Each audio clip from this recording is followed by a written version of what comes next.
नमस्कार प्यारे बच्चों, आप सभी का स्वागत है फिर से एक नए वीडियो सेशन में।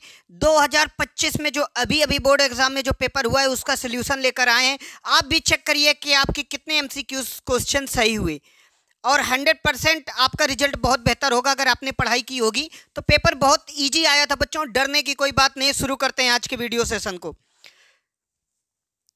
तो बच्चों, पहला क्वेश्चन, रानी केतकी की कहानी के रचनाकार हैं। आप सभी को पता है कि भैया इसके रचनाकार कौन है? ईसा अल्लाह खां। कौन है? ईसा अल्लाह खां। अजात शत्रु, दूसरा क्वेश्चन, अजात शत्रु नाटक के रचनाकार हैं। तो बच्चों कौन है? जयशंकर प्रसाद। ये आपको पता है। ठीक है बच्चों, आगे बढ़ते हैं। अगला क्वेश्चन है, शुक्ल युग के आलोचना विद के प्रमुख लेखक हैं। तो उस जो शुक्ल युग के बेटा आलोचना विद के लेखक थे वो थे रामचंद्र शुक्ल जी। इन्हीं के नाम से ही शुक्ल युग का नाम पड़ा था, याद रखिएगा। आगे बढ़ते हैं अगले क्वेश्चन पर बच्चों।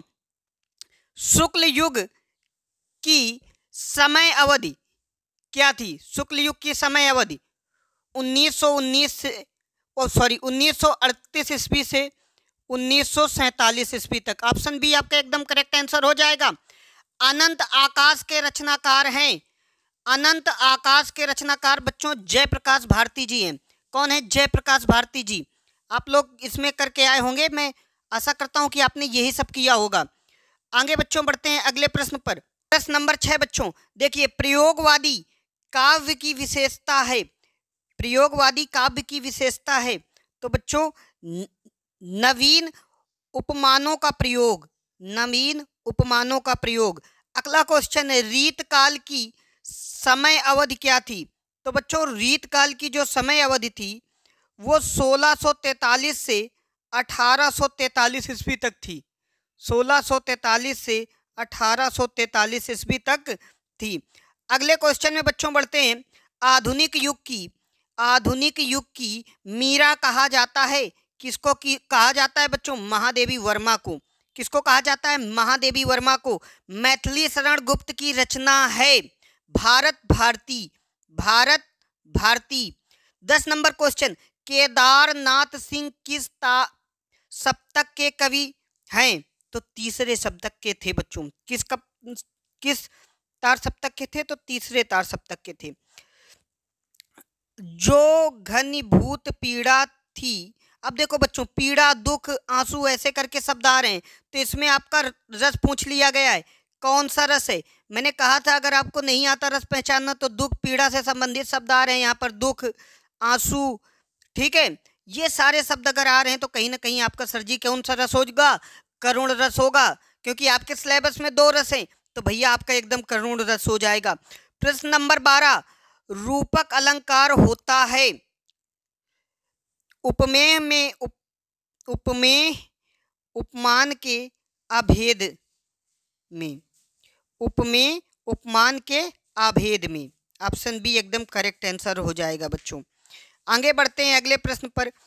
किस छंद के प्रत्येक चरण में 11-13 के विराम में 24 मात्राएं होती हैं? तो वो बच्चों होती हैं रोला में। किसमें होती हैं बच्चों? रोला में। रोला में 24 मात्राएं होती हैं प्रत्येक चरण में। परिपूर्ण शब्द में उपसर्ग है परि। परिपूर्ण शब्द में उपसर्ग है परि। माता पिता में समास है द्विगु समास। कौन सा बच्चों? द्विगु समास। धीरज शब्द का तत्सम रूप कौन सा है? धैर्य। धीरज का बच्चों तत्सम शब्द है धैर्य। अगला क्वेश्चन, 17 नंबर क्वेश्चन, तस्य शब्द में विभक्ति और वचन है। तो बच्चों षष्ठी विभक्ति एक वचन। षष्ठी विभक्ति एक वचन। जिस वाक्य में क्रिया की प्रधानता हो उसे कहते हैं भाव। भाववाच्य। कौन सा वाच्य बच्चों? भाववाच्य। विकारी पद कितने प्रकार के होते हैं? 4 प्रकार के होते हैं। 4 चीजों में विकार उत्पन्न किया जा सकता है बच्चों।